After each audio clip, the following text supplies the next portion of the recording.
This episode of the Blerd Mob contains explicit language. While we want everyone to enjoy the show, sometimes we may say things that are not appropriate for all ages. So, in other words, mom, dad, granny, we cussing. Discretion is advised. King G, Grow Site, ENT. Rock with it, rock with it, rock with it, rock with it. Let me pop my shit. Let me pop my shit. Hands up. What's up, y'all, and welcome to the Blerd Mob. I am your host, Phthp. If you are listening to this on Spotify, Apple Podcasts, or any other streaming service, make sure you hit that follow button so you can get updates from the mob. Today, we are going to be talking about a childhood favorite, Avatar: The Last Airbender. Joining the mob today, the boys are back once again. Gurren Otaku Council, my boys Ace and McMillian. But today, we will be referring to him as ThotMillion and ThotMillion only. And we got my boy Ryun joining the mob again today. So I already know what y'all about to say. Damn, McMillian and Ace have been on the podcast for 3 episodes. And my only response to that is, I know, right? don't look, Portia. Don't y'all got your own podcast? Oh, like for real. But no, all jokes. All jokes. I love my boys. All jokes. But how I want to do this, guys, is that as everybody knows, is that Netflix and Nickelodeon have announced their Avatar productions to come in the future. We're going to go through each one. We're going to talk about what we know so far about each production. We're going to talk about what we expect out of each one. And we're going to talk about the things that would turn us off from watching the productions. So I want to go ahead and start with the most controversial one, and that is the Netflix live-action Avatar series. So, from what we know, it was announced in 2018 that Netflix was going to be doing a live-action Avatar: The Last Airbender series.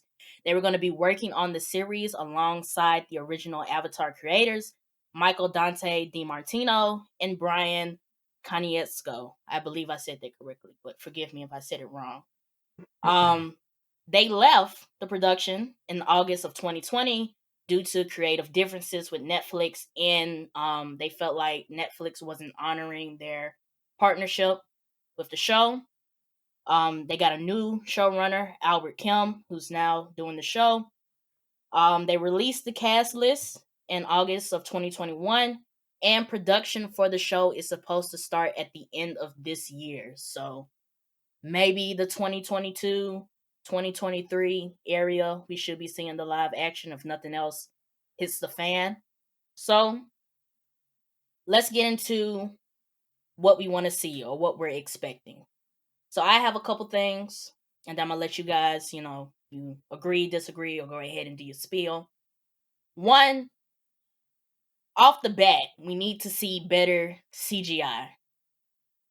Off the rip. Yes. Off the rip, we have to see the way the bending works, from all layers, fire, air, earth, and water. Gotta have big effects. And Netflix doesn't sell us short on stuff like that after watching other live actions like The Witcher, even Umbrella Academy, and other, like, even when they did the live action Marvel series, they didn't really lack on the special effects. But Avatar: The Last, this is like the Magicians, they did pretty good at too. Yeah, but this is, he was saying with the Magicians.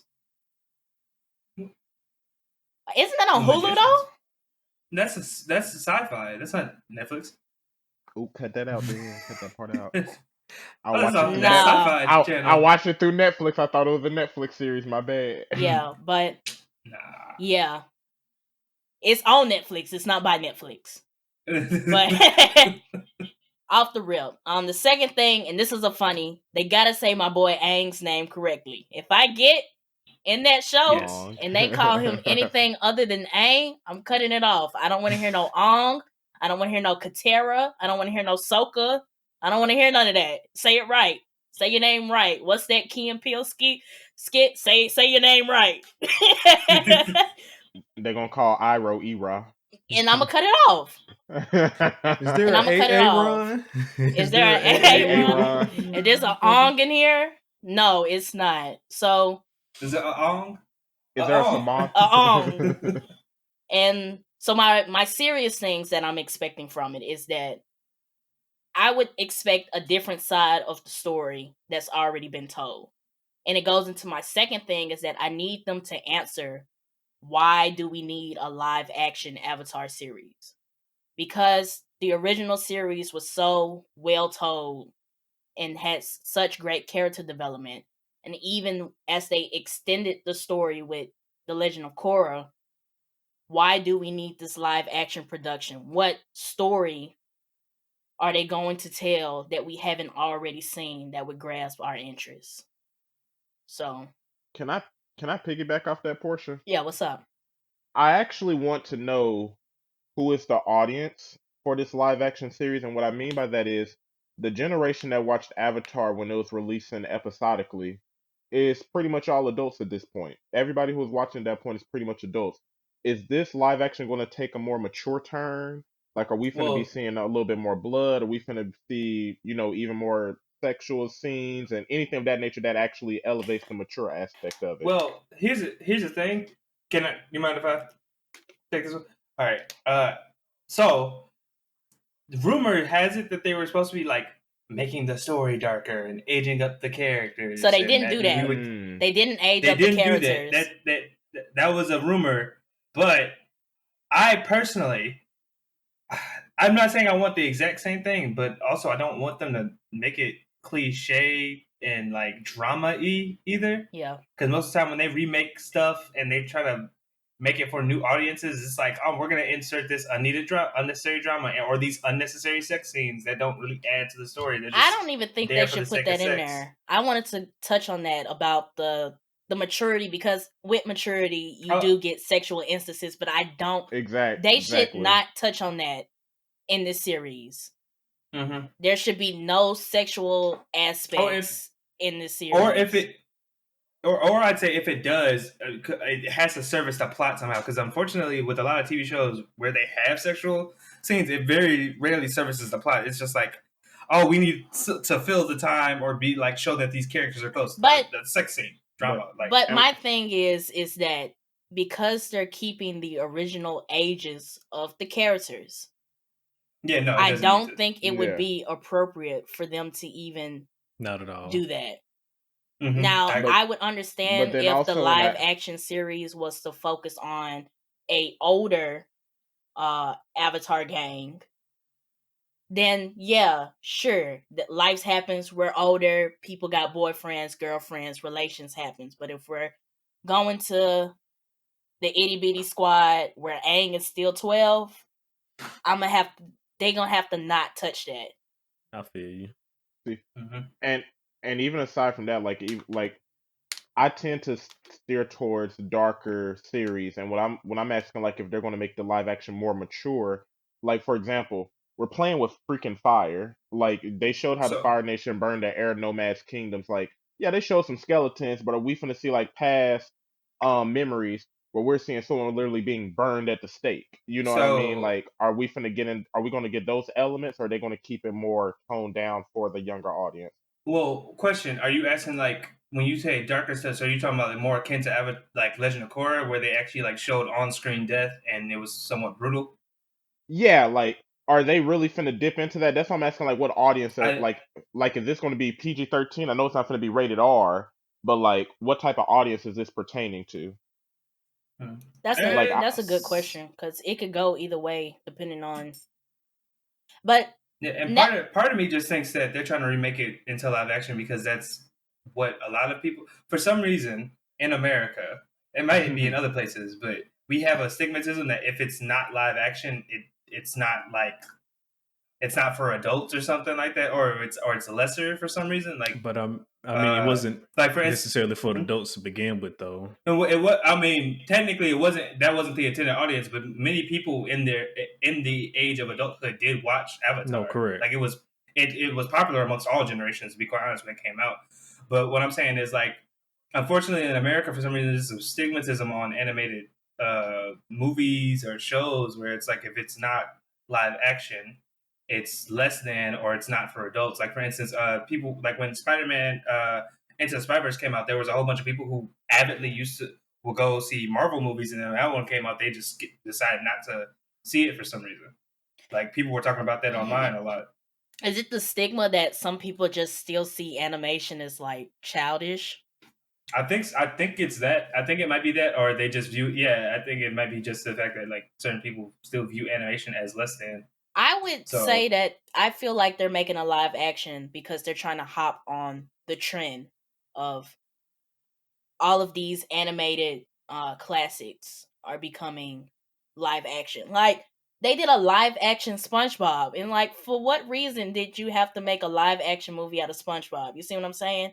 But it's the trend that and I don't want to, touch away too far, but look at all of these live action remakes that Disney has been doing.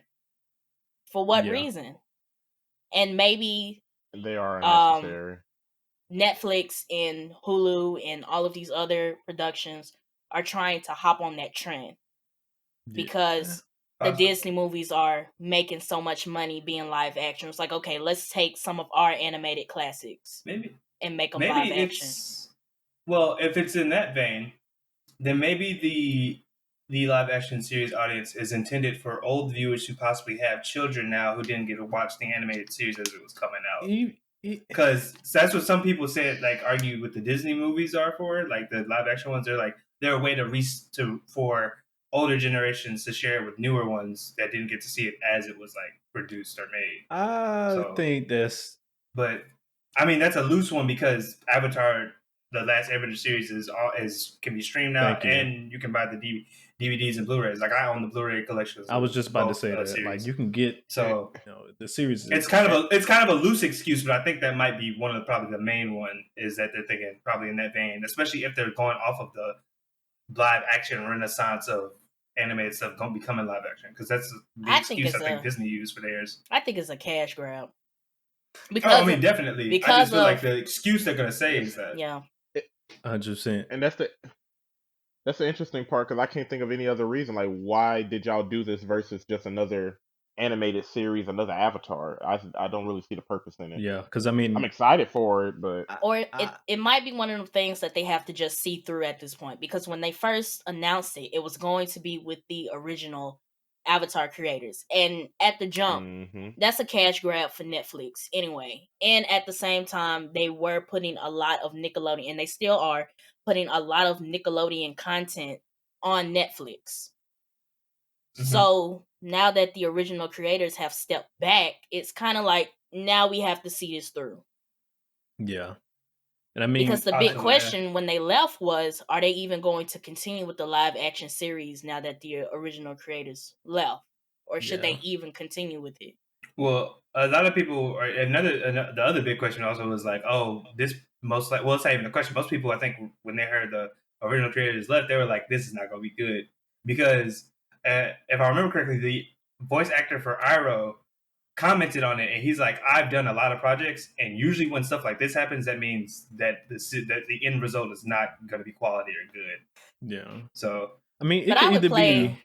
Oh, go ahead. You can go ahead, Ace. I was about to say, it could either be a good thing or a bad thing, because going back to what you were saying earlier, Portia, if they just gonna show us the same story from the animated show, like you said, what is the point of us even doing this at this point? I don't even want to watch it, because why would I watch this when I could just go back and watch the originals, in my opinion? Well, let me push back at you. Let me push one sec, Portia, because I saw your face, but let me push back at Alex. I saw your face. I think I know where you're going. But let me push back at you, Alex, because if they're going to make it live action and they want to add a spin on things, in my opinion, why not just do Avatar Universe, whole nother Avatar? I agree. Because if you're not going to remake the exact same story, just give us cool CGI's, live action actors and actresses that we can relate to.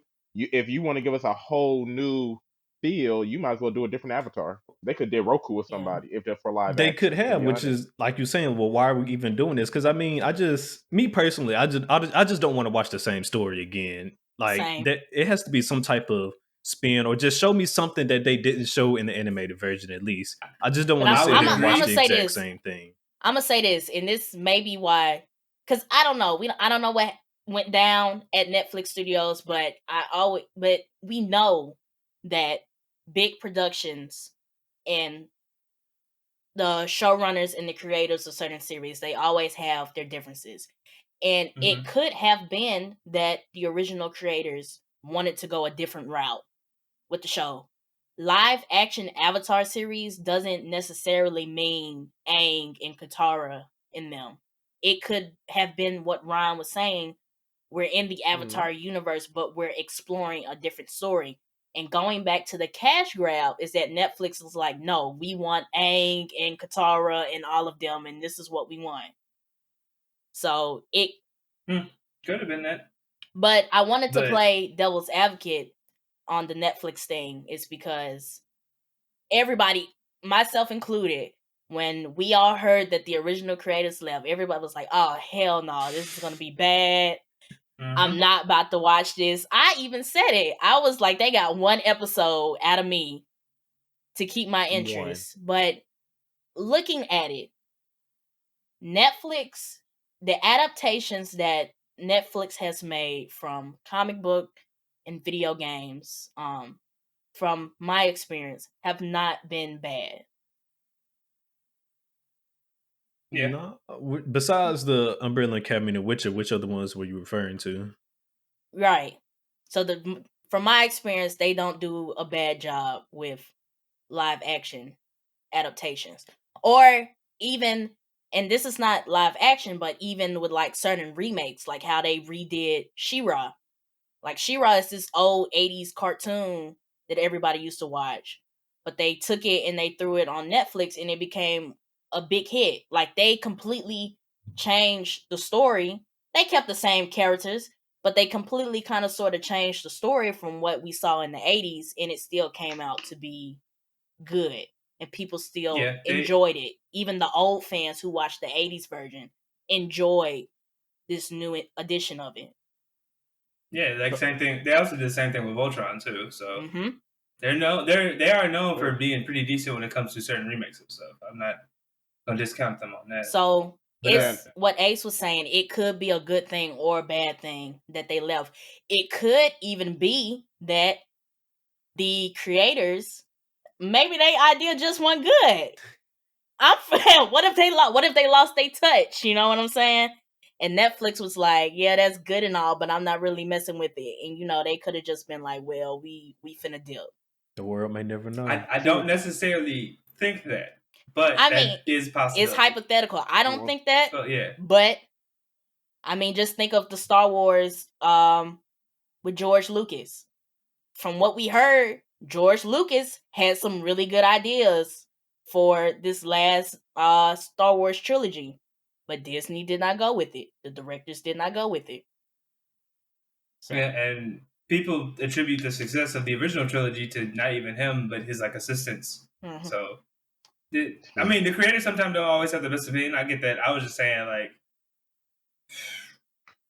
I feel like if they're not doing well with the universe they created, it'd be kind of odd. And then also not to get ahead of ourselves, but they did trust a whole entire studio to them even after they left. But it was because they shooted out the studio. We're going to get to it. But Nickelodeon shooted out the studio because they left Netflix.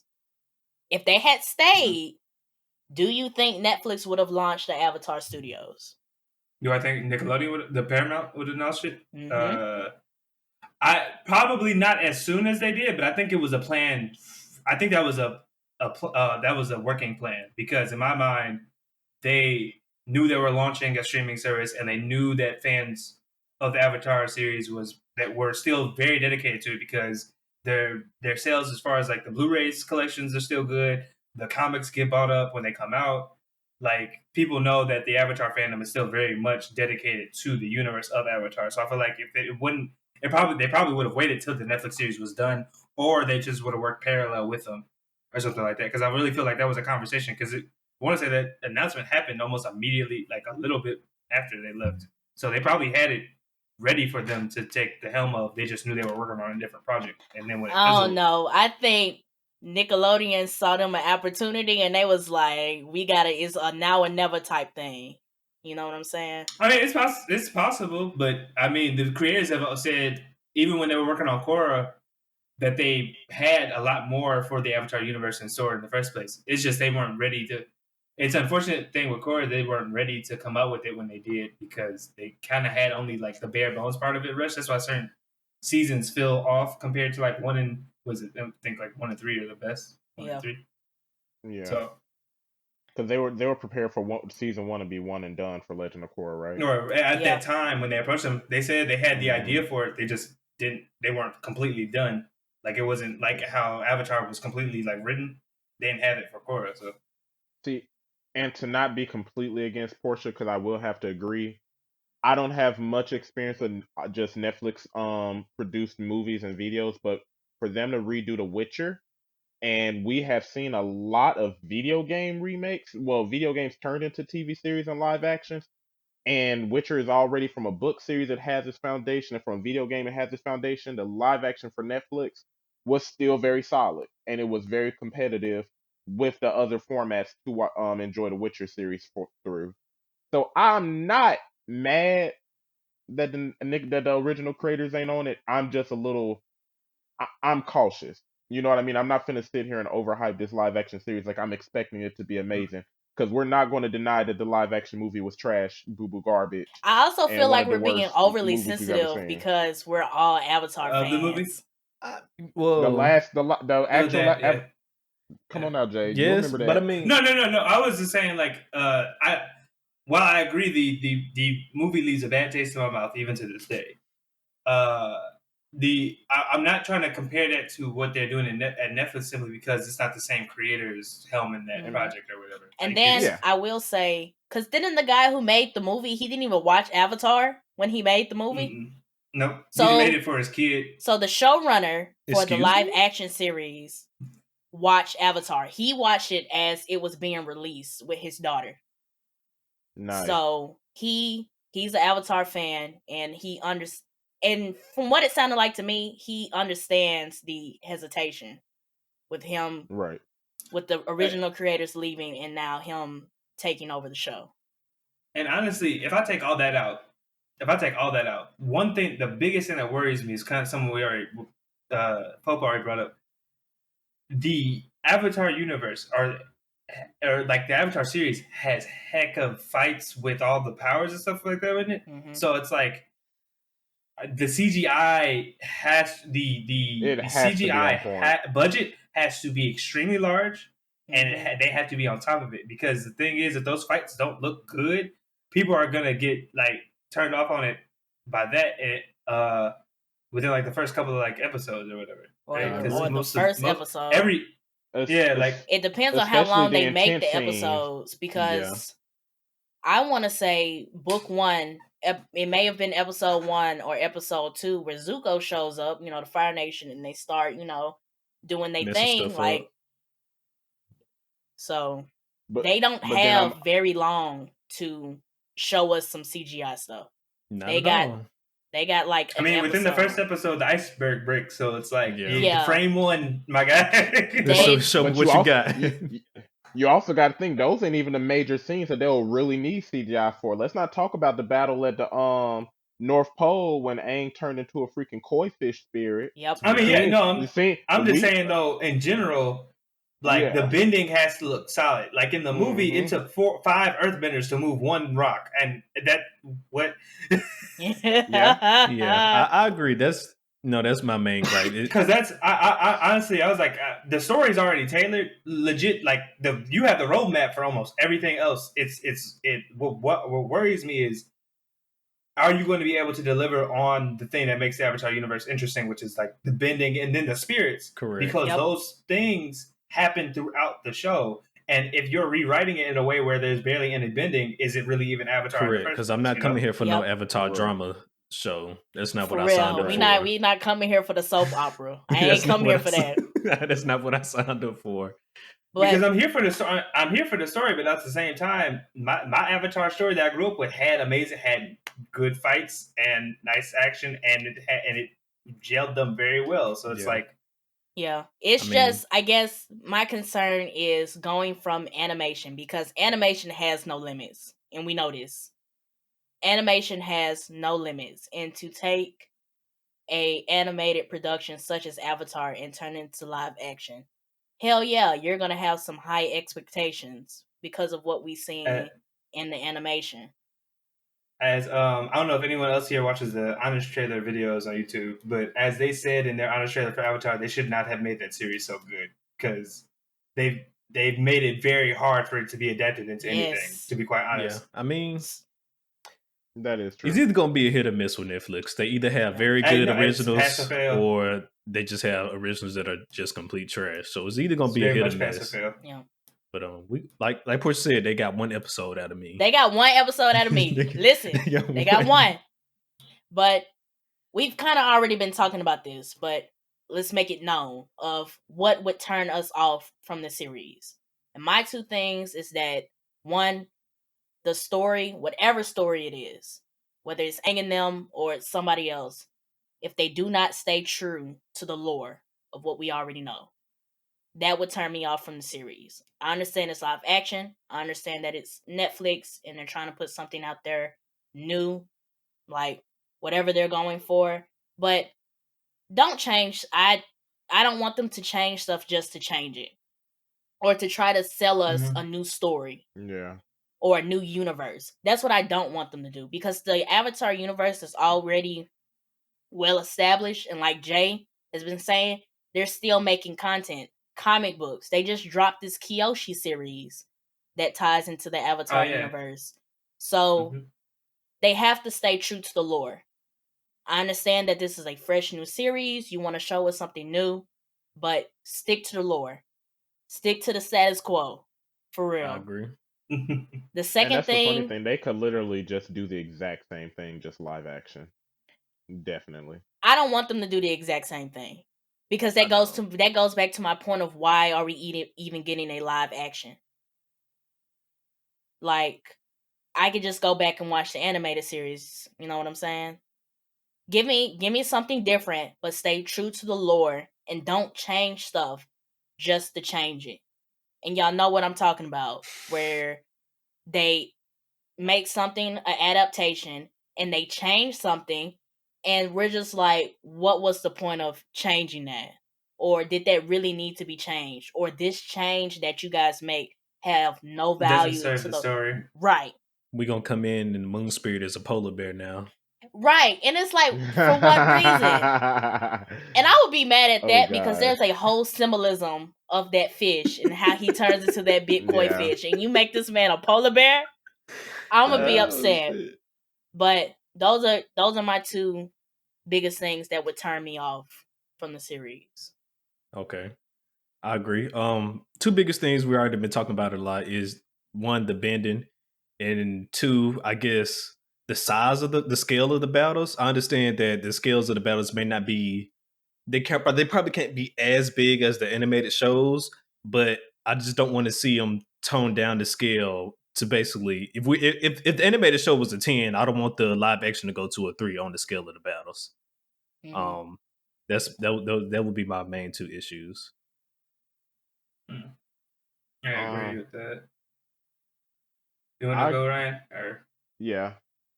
I agree with y'all, and this kind of falls alongside being true to the lore. But I hope that the characters are true to themselves as well, unless the creators are trying their best to portray the characters in a different way. But I want lame ass Sokka. I want childish, free spirited Aang, who's a super emotional 12-year-old at the time. Like, I want the characters to be true to who they are as well, not just the lore itself, but unless their intention is to show me something different, I would love to fall in love with the same characters I was in love with from the animated series. Secondly, Alex, you brought up a good point: the scaling of the battles. Because yes, the CGI's got to be on point, but when you look at cinematography and just executing large scale battles like that, that costs a lot. It does. So that costs a lot. That takes a lot of effort. That takes a lot of actors and actresses. That takes a lot. But I do agree with that. I hope that some of the battles, like I'm definitely looking forward to the battle of the North Pole. That's like probably the first thing I really want to freaking see, and I hope they execute on that. I hope it at least hits me hard enough to where I'm like, okay, this is good. This is Yeah. real. I'm going too far ahead, but if they ever make it past season 1, when Azula shows up, they have to be on point. She They gotta has be on point. The to lightning be bending. on point. When Azula, May, and Ty Lee show up, Yes. part of the fact that 2 out of the trio are non-benders, they're gonna have to come with it. Azula need to be a crazy bad bitch. Straight up. Got to. Got to. So I guess for me, the two biggest things, and I know I've been talking about bending a lot, but that's not probably like the biggest thing. For me, the biggest thing as far as like what I need them not to mess up on is the tone of the show. Because the Avatar series is all about redemption, kind of. Like the spiritual story, like the story of Avatar, while being very cool, hyper, like frenetic with its action and stuff like that, but at its core is like kind of a personal story of like how I make up for the past mistakes or like the scars I have that left on me by this world. And if it doesn't grip me like it did in the show, it's going to be an immediate turnoff, because that's probably like one of the most important things as far as like the Avatar universe is concerned, with like its whole connection to symbolism and spirituality and stuff like that. Besides that, I think basically Ryan said it right. Like I want to see the characters I love, and if they change them for any reason at all, I need it to make sense. I need it to be an actual like understandable reason. Like I'm not like, I mean, the rumors have been dissuaded already, but like they were talking about, and one rumor was saying how they were gonna make Katara the bigger sister of Sokka, and I was like, what purpose does that serve? That defeats her whole whole thing. Because that takes away one of her key qualities, is that that for how young she is, she's very motherly and overseeing. Yep. And I would hate for that to have just been like they changed her age so that she could potentially date Zuko and it not be weird. That doesn't serve anything except that didn't serve. I would say that wouldn't serve anything except for like some certain fans. So right. Like if they change anything with the character, I would hope that it would serve story element wise and not just like here's some like little change that we made. I hope you guys are surprised or whatever. Like that's not what I'm looking for, you know? I would agree. It's because of the way we connected with the characters. And for us to show up in the live action and not feel that connection, or the characters lose their purpose, like how Jay was saying, if they make Katara 16, that to me it defeats her whole character development, because her whole thing was her hate. Like she came in, she grew up too early. She had to take on this motherly role. Then it turns into her having this grudge against the Fire Nation because they took away her mother. And then you have her whole thing in season 3 where she goes to confront the guy who killed her mother, and then she basically, she let it go. And then we got to see that new side of Katara, that even though this happened, I can come out a better person for it. So it's stuff like that. And that's what I'm saying, like changing stuff just to change it. Why are we making Katara 16? Even though she's not 16, but when the rumor came out, it was like, why are we making her 16? You know what I'm saying? That probably was the thing they was gonna do, but then when it got leaked and everybody was like, "Nah, don't do this," they was like, "All right, we might need to change this back." Very possible. Yeah, very possible. They did it. I hope not. They did it for some feelers. Let's tell everybody Katara gonna be 16 and see how they feel. see how they feel about that. Survey says, hell no.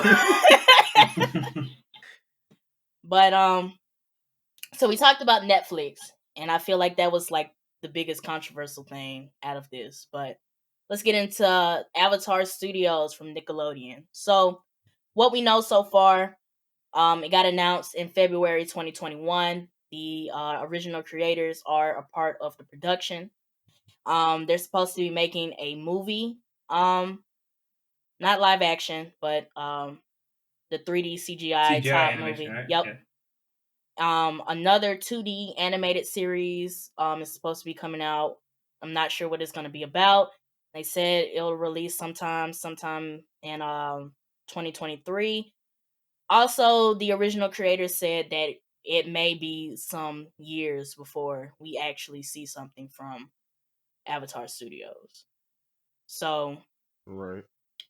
I guess this is where a lot of theories and hypotheticals could come from, just because they have not confirmed anything. But to get into, so is the CGI movie, is that going to be based on Last Airbender, or we don't. is it some totally new thing? Okay, we don't know. Okay, I wasn't sure. I don't know. They just said, when I was looking around, they did have Aang's face on it, so maybe it'll be Aang and them. I don't know. But some things that I want to see out of Avatar Studios is, I really want to see them do the comic books. I was going to say that.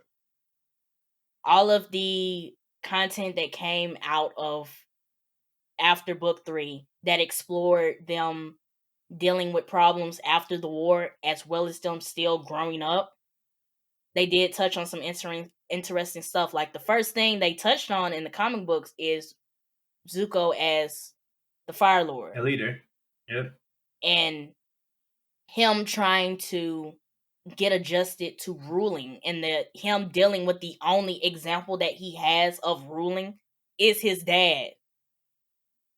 And also coming off the fact that, I'm buddies with the Avatar now. I've turned a new leaf. I've been redeemed. You know what I'm saying? Other big things they touched on in the comic books was the whole mystery surrounding Zuko's mom.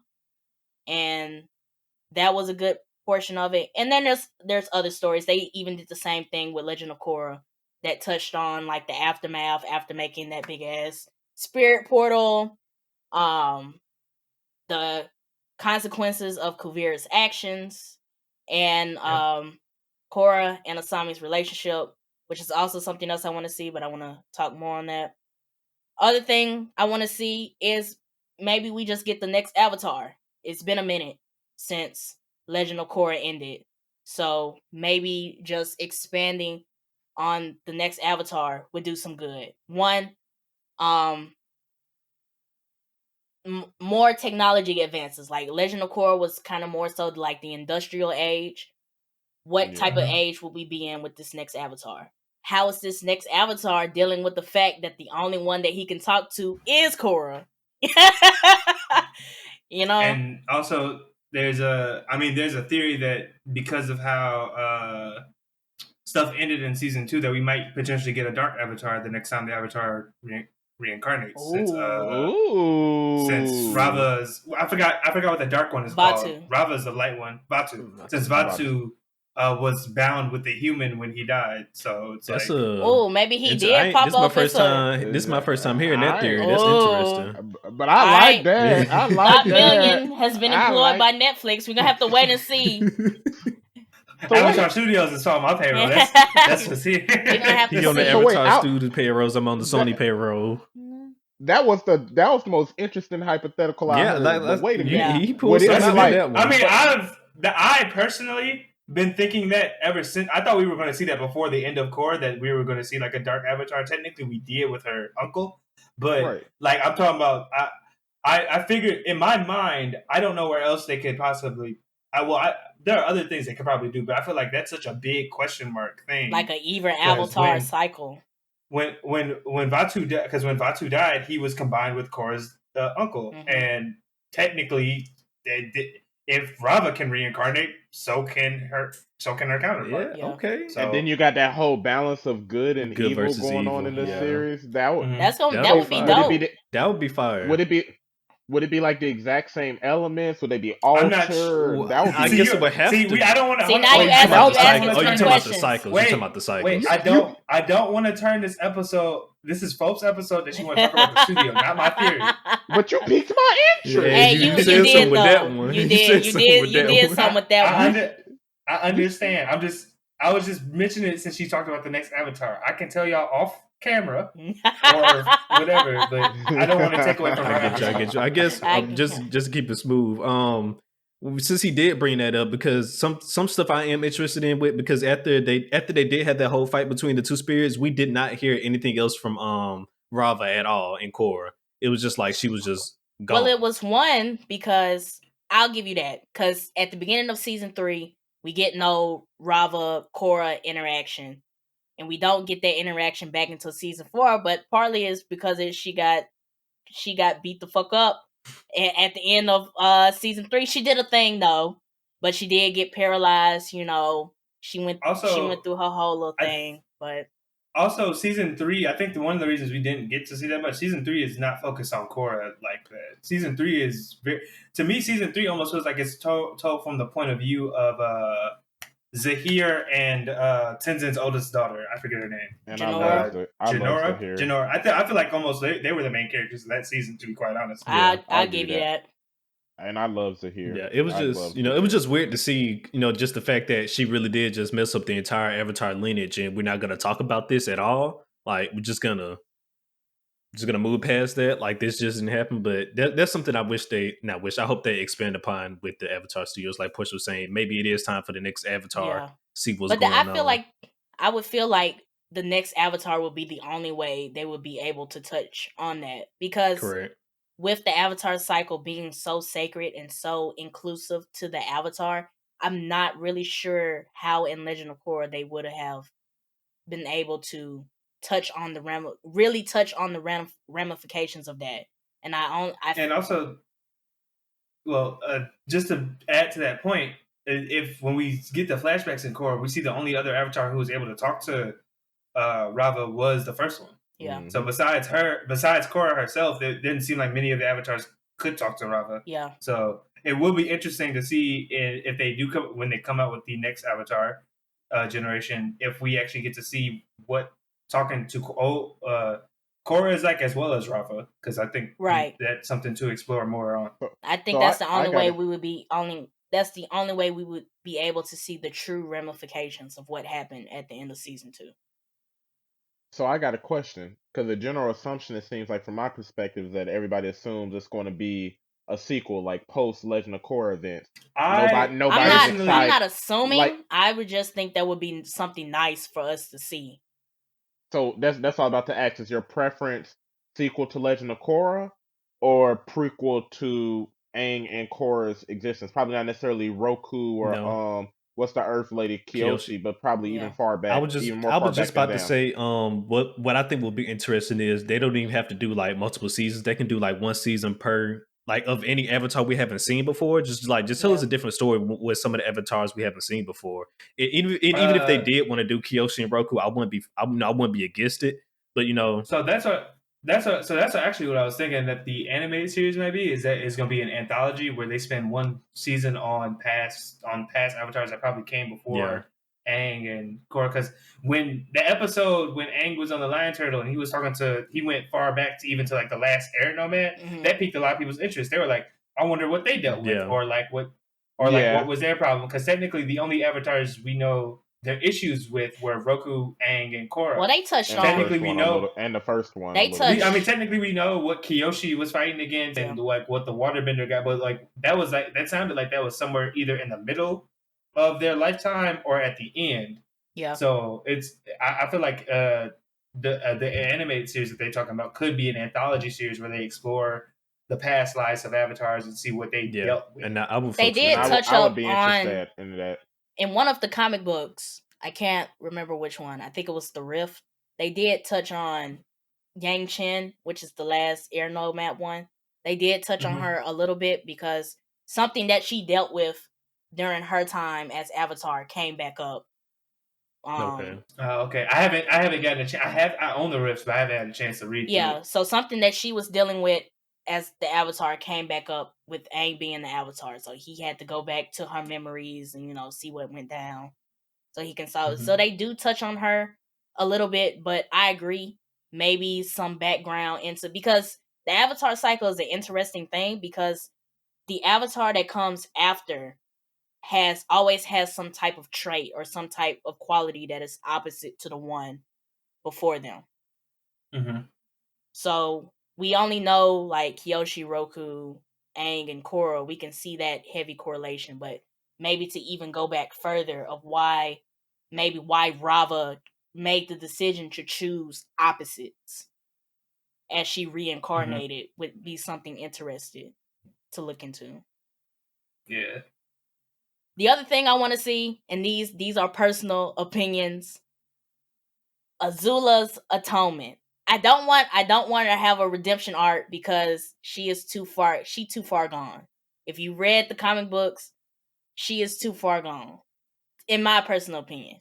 Like maybe if they started a redemption type thing after the whole thing with their mama, sure. But then she started kidnapping folks, cheering, and I was like, okay. And I was like, okay, I feel like she's a bit too far gone to have like a redemption. I would change, because I was down for a Zula redemption arc, but I've changed my mind, and I guess I want to see some type of atonement.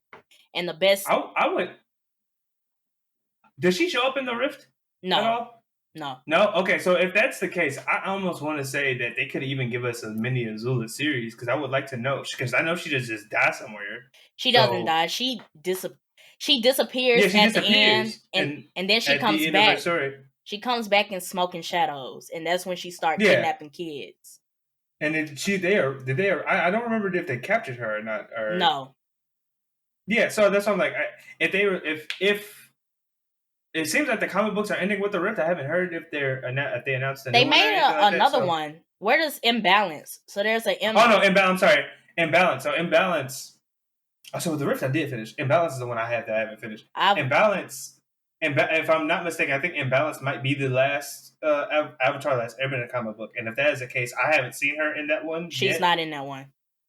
Yeah, so if that's the case, I would think an Azula series.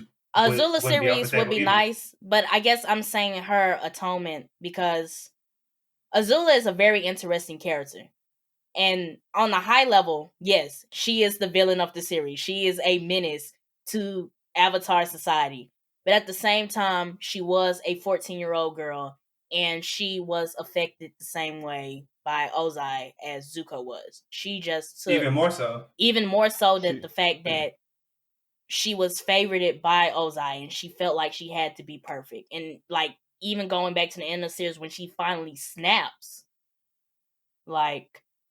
She just took the whole thing in a different direction. And the reason why I say atonement is because she did a lot of bad things. And I just don't want to see yay, Azula's good. You know, that's it. I want to see the type of, like, how My Hero is doing Endeavor's atonement. Like, everybody's not like, yay, you want to be good dad. Like, you're going to have to show me something. And you yourself have to want this redemption.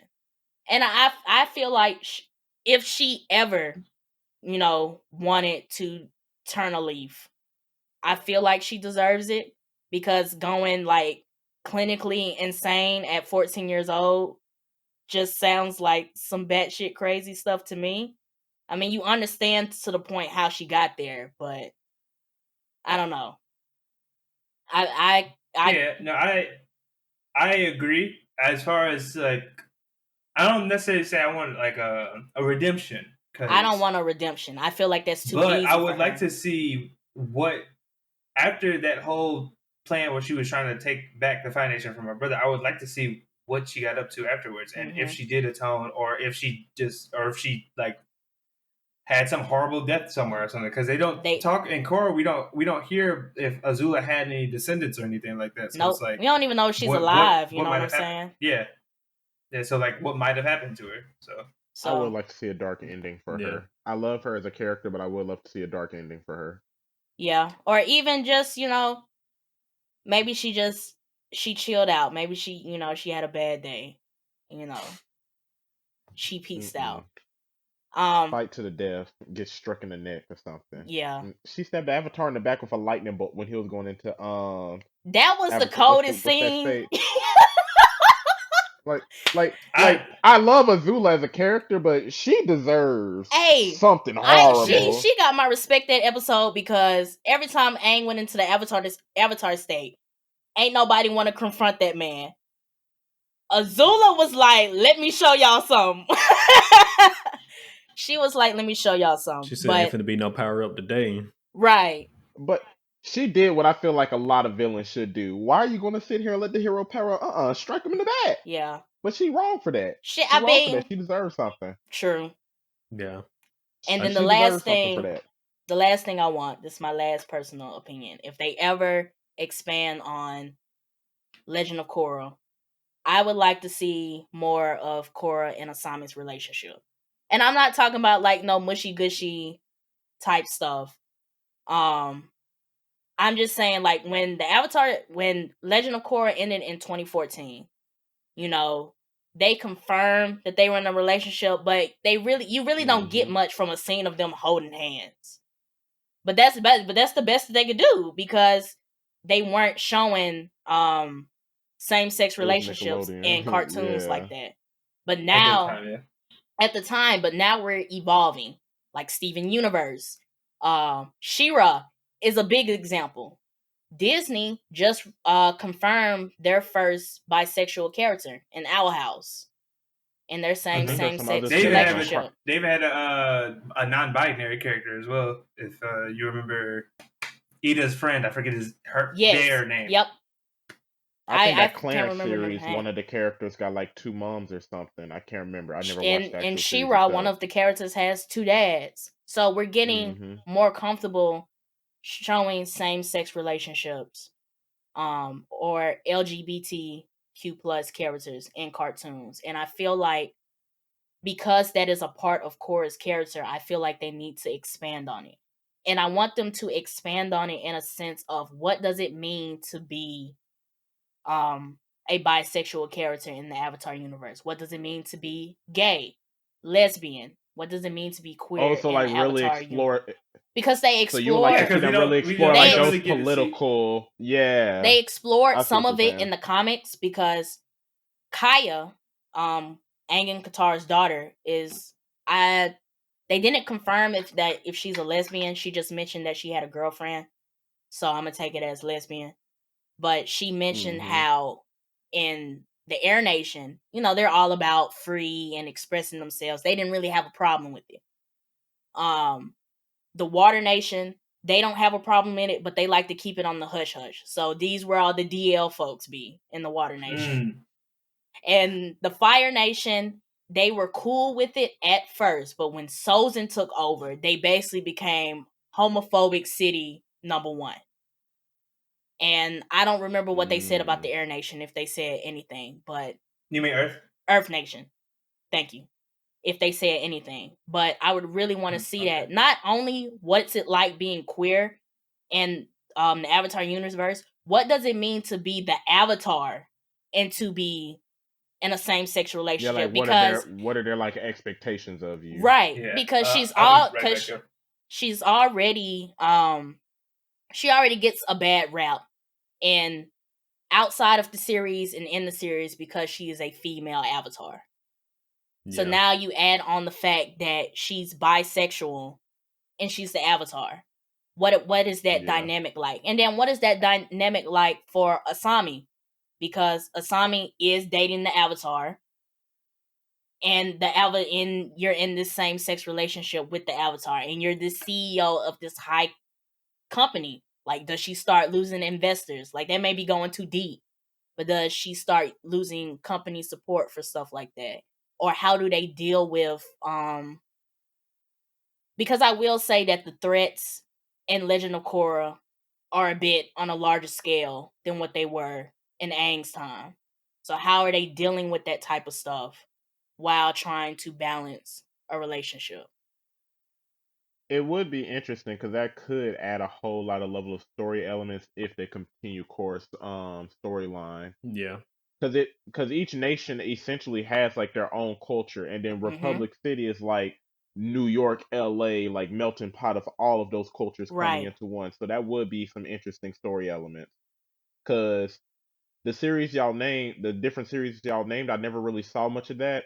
But one series I really like was The Magicians, and they really explore like a college campus, like kids exploring their sexualities and everything.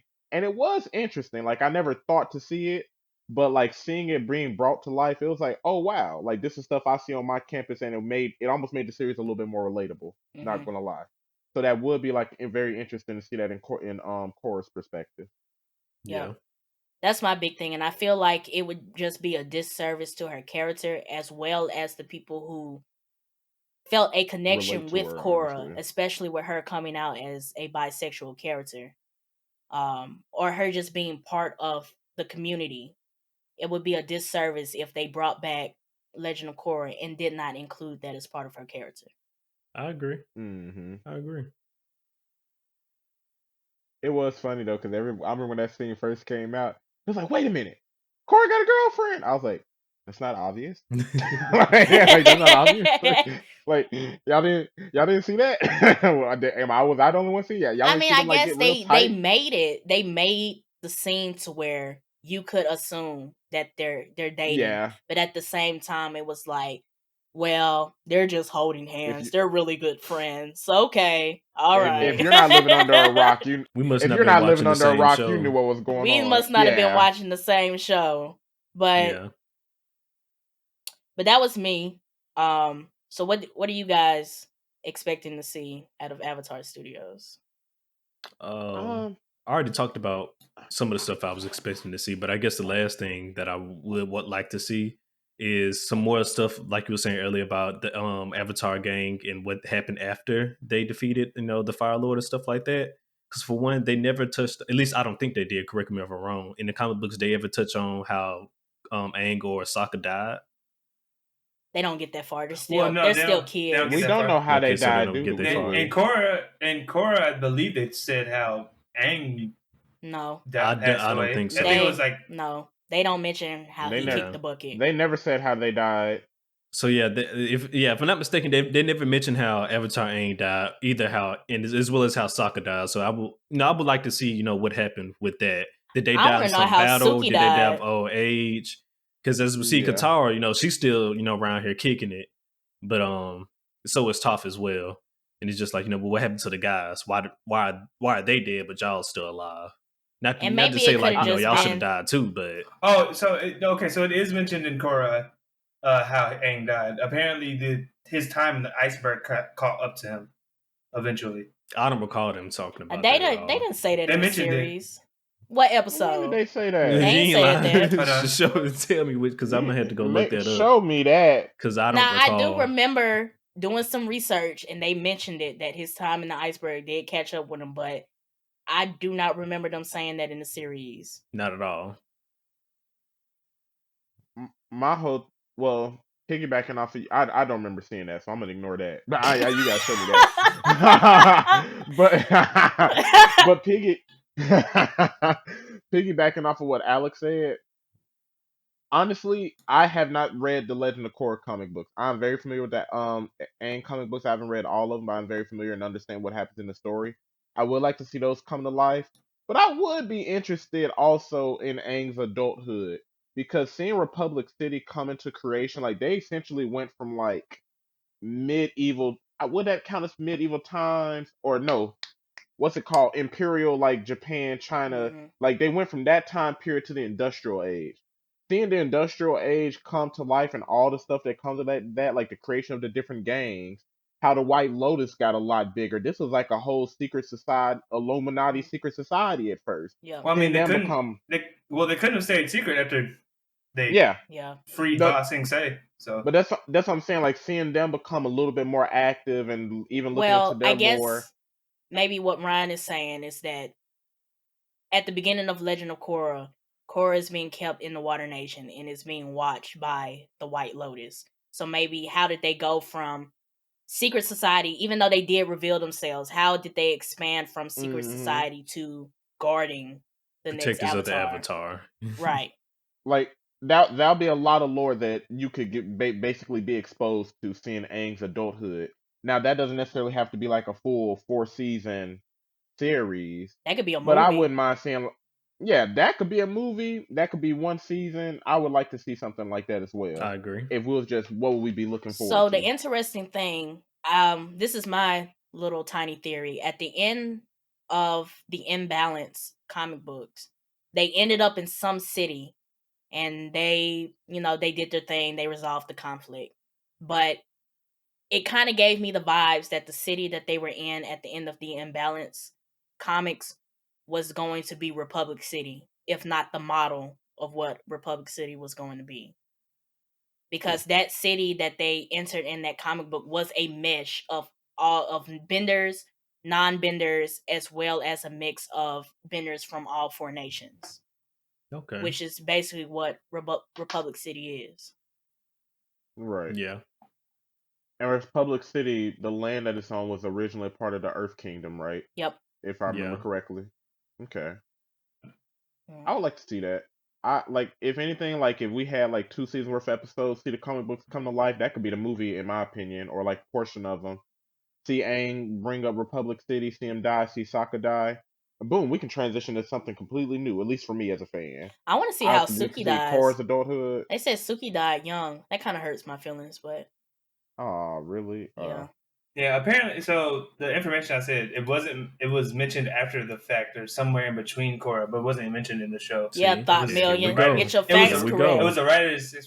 Here we go. It was the writers explaining it. My bad. I said I could have sworn that information was given in the show. McMillian trying to make us lose our minds. Like, we know that they said that in that show. Because I would remember they said something about my boy. I would have remembered that. I would have remembered that. Yeah. But yeah, but other than that, that's pretty much all I got for really what I want to see and what I would like to see from the Avatar Studios. What about you, McMillian? Anything. Anything. I am such in love with the Avatar universe. You one of them. Like, series. Well, I mean, as an example, they came out with a tabletop RPG, and I instantly bought the highest version of it that you could. Like, I am very well into this series. If they decide to go with the comic books, I think that'd be great, because everything after the show, from I believe the first couple of comic books definitely need to be adapted into something. Yeah. Because they basically expound upon the characters, and also the last question that was asked at the end of the series, where's my mom? Like that was a huge cliffhanger, and people need to see. I feel like that needs to be animated. Yeah. Personally. But besides if my theory is correct about the whole new Avatar and the Dark Avatar also existing within the reincarnation lines, if that happens, that'd probably be my perfect thing. But besides that, I think the anthology series of the past Avatars would be good, because it would be able to show us what past Avatars had to deal with, because what led, I think the reason that would be very interesting is because I would like to see what led to the society that we got in Avatar: The Last Airbender. What did it take to get to there, as well as opposed to saying when you see after ATLA what led, in the comics you get to see what eventually led to Republic City in the age of Korra and stuff like that, right? So it would be interesting. The anthology series, I think, would be interesting just to see what led to the society that how Aang, what led to the society in Aang's time or Roku's time, very much so. How was royalty handled in different kingdoms? Because for instance, they touch on Ba Sing Se is a huge superpower within the Earth Kingdom. Well, how did Ba Sing Se come about? So that would be an interesting thing. I was just about to touch on that. That whole what you was about to say, Ryan? Oh, I was going to say that's just that whole time period when Aang was frozen. Yeah, would be an interesting series when we didn't even have an Avatar. Well, see, that's why I was the tabletop RPG is interesting, because they have, so in the tabletop RPG, they right now, if I remember correctly, they cover they cover 4 different generations, which is I think it starts with Kyoshi, Roku. Yeah. The time before Aang was while Aang was frozen and missing, they cover that time period as well. So there's probably potential that they have some excerpt of what that time was like within that. When that game comes out, they will probably get to see, because it's official. It's licensed by the same people who created the show. So. Yeah, I was just about to bring that up, because I think I think I remember them talking about it, but the main reason that the Fire Nation couldn't really take over was because of Ba Sing Se, if I remember correctly. Yeah, that was the hold up. But other than that, like why did it really take them 100 years just to beat Ba Sing Se, or even vice versa? What took them 100 years to even what allowed them to keep defending their nation for 100 years? That would be interesting to see. Because they ain't have Azula. And airships didn't exist at the time. I know that was another one. Or them drills. The big technology. Oh no, the drill. Wait, didn't the drill? I don't remember. No. The drill that huge one was created for that fight. For that purpose, yeah. I wanted to touch on the Ba Sing Se. I think it would be interesting because this ties in a little bit with Kyoshi's story. How Ba Sing Se became a superpower and how the Dai Li started. Because the Dai Li was started by Avatar Kyoshi. Yep. And then, so you have this police force made by Avatar, but now they're brainwashing people? I'm pretty sure that's some stuff they did after Kyoshi died. I think Kyoshi might have been for it. I'm pretty sure, or if she was for it. Whether it happened, as we saw in her past, she was like, "I'll do anything to keep." She could. Hey, now that you bring that up, it she might have been. It could have been something like she partnered with this guy, and it was like, "You're gonna be chief of the Dai Li, and you can. I want you to do anything to keep the peace." And he was like, Kyoshi might be a little evil though. She might be a little crazy. I don't think she's evil. I think she's just chaotic neutral. She was that type of Avatar that I kind of compare her to Ra's al Ghul, because Ra's al Ghul is that character like he doesn't kill for like no reason, or he doesn't do these plans just for the sake of doing it. Lawful evil, basically. Right. So lawful I feel like she was that type of character. Like, yo, Kyoshi, they're beating people in the back. Well, they stole, so let's get into it. You know what I'm saying? Like, she was that type that was like, you do what you got to do, baby. So okay. Yeah, that's probably the two things I'd probably be like looking forward to. But honestly, if they produce anything that expounds upon the universe more, as long as it's told well, I think I'd enjoy it, because I'm really interested in the whole universe itself. Anyway, same. I agree. You did make a good point with that. That's true. Honestly, anything they do that's well executed, I would like it. I'm gonna watch I it. would like it. I'm gonna watch it regardless. Yeah. Those were just like my top things that would drive me over the edge. But any new Avatar content would be great. Would be nice. More than welcome. Yes, it'll be welcomed. But if nobody has anything else, I want to thank all three of you guys for being on the show once more. For those listening, make sure you follow us on social media on Instagram, Facebook, and Twitter at the Blerd Mob. That's at TheBlerdMob. And you can find us on YouTube by the same channel name. So, this is it. This is the mob checking out. Peace. Hands up if you loving where you at, stand 10 toes down, shawty, ain't no looking mad. You can let them haters hate when they asking where I'm smiling.